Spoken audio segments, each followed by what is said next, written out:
Madam ಅದೇ same age ಕಡಿಮೆ ಅಂತಿದ್ದಾರೆ ನೋಡಿ ಅವ್ರಿಗೆ ಸರ್ಟಿಫಿಕೇಟ್ ಬೇಕು ಏಜ್ ಆಗಿದೆ ಈ ವಿಳ್ಳೆ ಈ ಸರ್ ಆಫೀಸರ್ ವಿಳ್ಳೆ ಇವ್ರು ನೀವು ಎವ್ಡು ಸೊಪ್ತೆ ಅವ್ರು ಬಿರಿನ ಸ್ಪೀಡ್ ಅಪ್ ಎವ್ಡು ಕೊಟ್ಟು ಎತ್ಕೊಂಡು ಎವ್ಡು ಕೊಡ್ತಾವೆ ಸರ್ ವಿಭಾಗ ಪತ್ರ ಇವತ್ತೇ ಮಾಡ್ಕೊಂಡ್ರೆ 3 ದಿವಸಕ್ಕೆ ಮಾಡ್ತೀವಿ ಅಲ್ಲ ಮೇಡಮ್ ಗೃಹಲಕ್ಷ್ಮಿ ಎಷ್ಟು ಅನುಕೂಲ ಆಗುತ್ತೆ ಬಡವರಲ್ವಾ ಈ ಕಂಬ ವೀಕ್ ಆಗಿದೆ ಅದು ಇನ್ನೇನು ಕೂಡ ಹತ್ತಲ್ಲ ಅದು ವೈಟ್ ತಗ್ಲಾಕ ನಾವೇ ತಗ್ಲಾಕೋಬೇಕು ಅದು ಕಟ್ಟಿಗೆಯಲ್ಲಿ ತಗ್ಲಾಕೋಬೇಕು ಅಕಸ್ಮಾತ್ ಪಟ್ಟಿಗಳು ಬಿದ್ರೆ ಪೂರ್ತಿ ಕಂಬ ಉದ್ದಾಡುತ್ತೆ ಬಹಳ ವೀಕ್ ಆಗಿದೆ ಚೇಂಜ್ ಮಾಡ್ಬೋದಾ ನೋಡಿ ಆ ಕಡೆ ಎಲ್ಲ ಕಿತ್ತೋಗ್ಬಿಟ್ಟಿದೆ. ಆಯಿಲ್ಲ ಚೇಂಜ್ ಕೇಸು ಜಿನೈನ್ ಇದೆ ಹುಣಸೆ ಮರ ಯಾವಾಗ ಬಿದ್ದೋಗುತ್ತೋ ಗೊತ್ತಿಲ್ಲ ಸಮಸ್ಯೆ ಯಾವಾಗ ಆಗುತ್ತೋ ಗೊತ್ತಿಲ್ಲ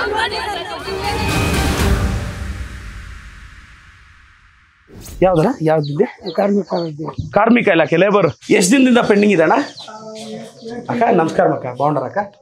ಬಾಂಡರ್ ಅಕ್ಕ ಹ್ಞೂ ಅಣ್ಣ ರಾಕೋರ ఏం లేబర్ డిపార్ట్మెంట్ ఎన్నాళ్ళు లింక్ పెండింగ్ ఉందా ఏమిటి వర్క్ దాని ఇది సిమెంట్ వర్క్ దా ಮೇಡಮ್ ನಮಸ್ಕಾರ ಮೇಡಮ್ ಬಾಲಪ್ಪ ಸರ್ ಅಂತ ಜರಬಂಡಳ್ಳಿ ಮಂಚನಹಳ್ಳಿ ಪಂಚಾಯಿತಿ ಅವರು ಕಾರ್ಮಿಕ ಕಾರ್ಡಲ್ಲಿ ಕೆಲಸ 60,000 ಪಾಪ 1 ವರ್ಷದಿಂದ ಸುತ್ತಾ ಇದ್ದಾರೆ ಮೇಡಮ್ ನಾನು ಇವ್ರ ಕೇಸ್ನ ನಿಮಗೆ ಫಾರ್ವರ್ಡ್ ಮಾಡ್ತೀನಿ ಅದೇನಿದೆಯೋ ಅದು ರಿಟರ್ನಲ್ಲಿ ರಿಪ್ಲೈ ಕೊಡಿ ಹಾಂ ಥ್ಯಾಂಕ್ ಯು ಇದು లేబర్ గురియప్ప అన్న పంపించినారంట నేను కూడా ఒక లెటర్ రాస్తాను గవర్నమెంట్కి నీది అయినంత నాಗರಾಜಣ್ಣ ಸ್ವಲ್ಪ ಬೆಂಗಳೂರಲ್ಲಿ ಓಡಾಡಿ ರಿಲೀಸ್ ಮಾಡಿಸಿ 60,000 ನೀನು ಡೀಟೇಲ್ಸ್ ತಗೋ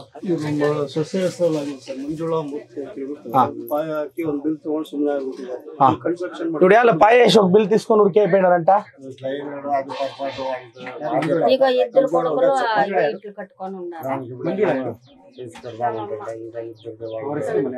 ಮನೆ ಆಗಿದೆ ಮತ್ತೆ ಏನ್ ಸ್ಟೇಟಸ್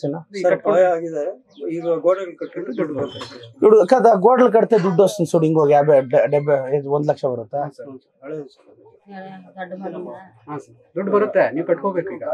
ಕನ್ಸ್ಟ್ರಕ್ಷನ್ ಮಾಡ್ಬೇಕು ಮಾಡಿದ್ರೆ ಕಟ್ಟಡ ಕಟ್ಕೊಂಡ್ರೆ ದುಡ್ಡು ಬರುತ್ತೆ ಮೇಡಮ್ ಅದೇ ಸೇಮ್ ಏಜ್ ಕಡಿಮೆ ಅಂತಿದ್ದಾರೆ ಅಂತ ನೋಡಿ ಅವ್ರಿಗೊಂದು ಸರ್ಟಿಫಿಕೇಟ್ ಬೇಕು ಏಜ್ ಆಗಿದೆ ಅವ್ರಿಗೆ పొద్దుండు follow up madam Raghu గేడి Ailamma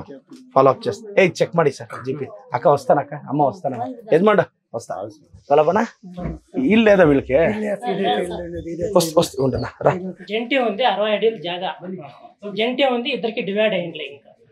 ನೀವೇನು ಪಾಲ್ ಇದು ಮಾಡ್ಕೊಂಡಿಲ್ಲ ಪಾಲ್ ಪರಿಕಲ್ಪನೆ ಇಲ್ಲ ಸರ್ ಮಾಡ್ಕೊಂಡಿಲ್ಲ ಅದೊಂದು ವಿಭಾಗ ಪತ್ರ ಮಾಡ್ಕೊಂಡು ನಮಗೆ ಕೊಟ್ರೆ వీళ్ళే ఈ సర్ ఆఫీసర్ వీళ్ళే ఇప్పుడు నువ్వు ఎవడు చెప్తే వాడు బిరినా స్పీడ్ అప్ ఎవడు పోతావు ఎత్తుకొని ఎవడు పోతావు ಸರ್ ವಿಭಾಗ ಪತ್ರ ಇವತ್ತೇ ಮಾಡ್ಕೊಂಡ್ರೆ 3 ದಿವಸಕ್ಕೆ ಮಾಡ್ತೀವಿ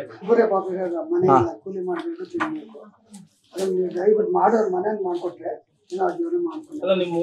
3 ಜನ ಇದಾರೆ ಅಂತ ಹೇಳಿ ಅಲ್ಲ ಮೇಡಮ್ ಗೃಹಲಕ್ಷ್ಮಿ ಎಷ್ಟು ಅನುಕೂಲ ಆಗುತ್ತೆ ಬಡವರಲ್ವಾ ಹೆಣ್ಮಕ್ಳು ఇప్పుడు ఎవరు చేపిస్తారు వాళ్ళే ఈవో సార్ ఆఫీసర్ చేపించిస్తారు మీరు అప్రోచ్ కావాలా ಈಗ ಶಾಂಪೇಟ್ ಹತ್ರ ಕರ್ಕೊಂಡ್ರೆ ಅವ್ರು ಹೇಳ್ಬಿಟ್ರೆ ಅವ್ರು ಬರ್ಕೊಡ್ತಾರೆ ನಮ್ಮ ಹತ್ರ ನಾವು ಡೀಟೇಲ್ಸ್ ಕೊಡ್ತೀವಿ ಎಸ್ಟಡಿ ಅಂತ ಯಾರು ಯಾವ ಕಡೆ ಬರ್ಬೇಕು ನೀವು ಡಿಸೈಡ್ ಮಾಡ್ತಾರೆ ನಾವು ಮಾಡೋದು ಈ ಪ್ರಾಪರ್ಟಿ తీర్మానం చేసుకొస్తే వాళ్ళు రాసిస్తారు ఇది తప్పపోతే అయిపోతుంది ಈ ಕಂಬ ವೀಕ್ ಆಗಿದೆ ಅದು ಲೈನ್ ಮ್ಯಾನ್ ಕೂಡ ಹತ್ತಲ್ಲ ಅದು ವೈಟ್ ತಗ್ಲಾಕ ನಾವೇ ತಗ್ಲಾಕೋಬೇಕು ಅದು ಕಟ್ಟಿಗೆಯಲ್ಲಿ ತಗ್ಲಾಕೋಬೇಕು ಅಕಸ್ಮಾತ್ ಪಟ್ಟಿಗಳು ಬಿದ್ರೆ ಪೂರ್ತಿ ಕಂಬ ಉದ್ದಾಡುತ್ತೆ ಬಹಳ ವೀಕ್ ಆಗಿದೆ ಅಂತ ಚೇಂಜ್ ಮಾಡ್ಬೋದಾ ಬೇಕಾದ್ರೆ ನೋಡಿ ಆ ಕಡೆ ಎಲ್ಲ ಕಿತ್ತೋಗ್ಬಿಟ್ಟಿದೆ ಆಯಿಲ್ಲಣ್ಣ ಚೇಂಜ್ చేపిస్తాను ಸರ್ ಎಲ್ಲ ಎಲ್ಲ ಕಾರ್ಡ್ ಕ್ಯಾನ್ಸಲ್ ಆಗಿದೆ 3 ವರ್ಷದಿಂದ ಅಕ್ಕಿನೂ ಇಲ್ಲ ಗೃಹಲಕ್ಷ್ಮಿನೂ ಇಲ್ಲ ಸರ್ ಏನ್ ಮಾಡ್ಬೋದು ಸರ್ ಅದು 3 ಸಲ ಅರ್ಜಿನೂ ಕೊಟ್ಟೈತೆ ಸರ್ ಕೊಡುಕು ಎಂಪ್ಲಾಯ ಯಾಡ ಪಂಚಾಯತಿ ಸರ್ ಪಂಚಾಯಿತಿಯಲ್ಲಿ ಅವನು P1 ಸರ್ ಇಲ್ಲಿ 1,20,000 దాటుకుంటుంది సార్ కొడుక్కి సంబళం 1,20,000 దాటుతాండదని కట్లయితా అంది అని చెప్తాడారు కేసు ಜಿನೈನ್ ಇದೆ ಹುಣಸೆ ಮರ ಯಾವಾಗ ಬಿದ್ದೋಗುತ್ತೋ ಗೊತ್ತಿಲ್ಲ ಸಮಸ್ಯೆ ಯಾವಾಗ ಆಗುತ್ತೋ ಗೊತ್ತಿಲ್ಲ ಉಂಡಮ್ಮ ಅವರು ಟೆಂಡರ್ ಮಾಡಿದ್ದಾರೆ ಬಟ್ ಅಮೌಂಟ್ ಜಾಸ್ತಿ ಆಗಿರೋದಕ್ಕೆ ಟೆಂಡರ್ಗೆ ಯಾರು ಬಂದಿಲ್ಲ ನೋಡಿ ಅವ್ರು ಹೇಳೋದೇನ್ ಗೊತ್ತಾ ಅದಷ್ಟು 1,80,000 ಹೋಗಲ್ಲ ಅಷ್ಟು ಕರೆದ್ರೆ ಹೆಂಗೆ ಅಂತ ಯಾರು ಕರೆದಿರೋದು ಫಾರೆಸ್ಟ್ ಉಂಡಮ್ಮ ಫಾರೆಸ್ಟ್ వాళ్ళు ಉಂಡಾರ ಯಾಕೆ ಏನಮ್ಮ ಇದು ಹುಣಸೆ ಮರ 1,80,000 ನೀವು ಕರೆದಿದ್ದೀರಾ ಅದು ಕಾಸ್ಟ್ ಜಾಸ್ತಿ ಅಂತ ಯಾರು ಬರ್ತಿಲ್ಲ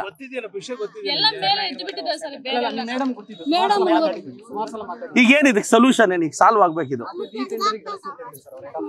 ಇಲ್ಲಿ ಮಾಡಕ್ಕಾಗಲ್ಲ ಅಂತ. ಹೊಗೆ ಮಾಡಕ ಉಂಡದೆ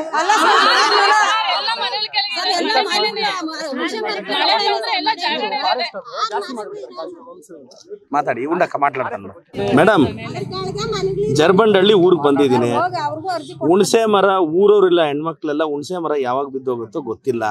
ನಮಗೆ ಮಳೆ ಗಿಳೆ ಬಂದ್ರೆ ನಾವು ನಿದ್ದೆನೆ ಮಾಡಲ್ಲ ಬೈಕ್ಗೆ ಅಂತ ಇದ್ದಾರೆ. ಅದು ನಿಮ್ಮ ಡಿಪಾರ್ಟ್ಮೆಂಟ್ ಇಂದ ನೀವು 1,80,000ಕ್ಕೆ ಎಸ್ಟಿಮೇಟ್ ಮಾಡ್ಬಿಟ್ಟಿದ್ದೀರಾ. ಅದಕ್ಕೆ ಜಾಸ್ತಿ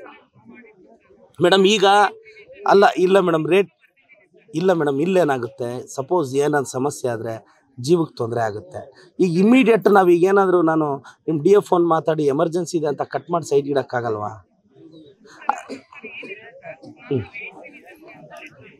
ಯಾರ ಹತ್ರ ಹಾಕಿದ್ದೀರಾ ಮೇಡಮ್?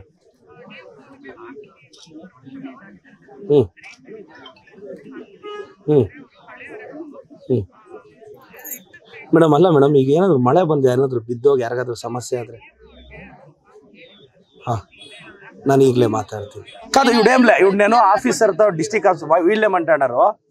పాత ఆర్ఎఫ్ ఉన్నట్లు చేసిండారు. ఇప్పుడు మేము రివైజ్ పంపిస్తాము. నేనే DFO తక్కువ ఇప్పుడు కూకొని అది టెండర్ ఇచ్చేపించి నేను తీపిస్తాను లెక్క.